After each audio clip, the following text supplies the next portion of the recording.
سلام، مبحث کسر فصل دوم.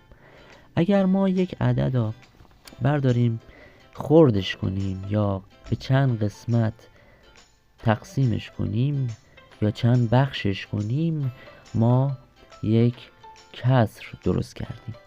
برای مثال عدد 1 که شکلش رو بخوایم بکشیم میشه یک واحد کامل. اگر ما اینو نصفش کنیم با یک خط، اینجا یک کسری تشکیل میشه که بهش میگیم 1/2. یعنی چه؟ به این قسمت میگیم صورت، یعنی قسمتی که رنگ شده،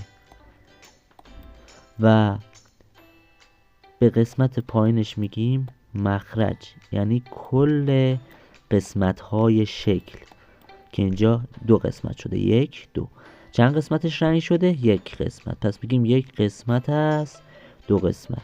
این خطی هم که این وسط بهش میگن خط کسری. پس اینجا 1/2 میشه نصف. الان مشاهده میکنید که نصف شکل رنگ شده. حالا میخوایم بیشتر خردش کنیم، میایم پایین. به این شکل به طور مساوی خردش کردیم. دوباره اینجا 1 قسمت از 3 قسمت رنگ شده. این 1 قسمت رنگ شده است. 3 کل قسمت های شکل 1 2 3. ما به 1/3 میگیم ثلث، یعنی ثلث هر شکلی میشه 1/3، یعنی 1 قسمت از 3 قسمتش. میایم خردترش میکنیم، میگیم 1/4 میکنیم.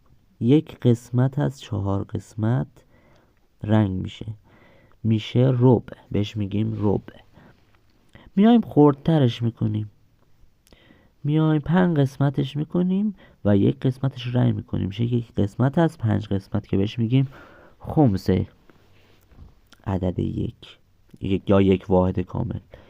پس ما این عدد 1 یا 1 واحد کاملی که داشتیم و خردش کردیم. اول نصفش کردیم، بعد ثلثش رو به دست آوردیم، بعد ربعش کردیم، بعد خمسش کردیم.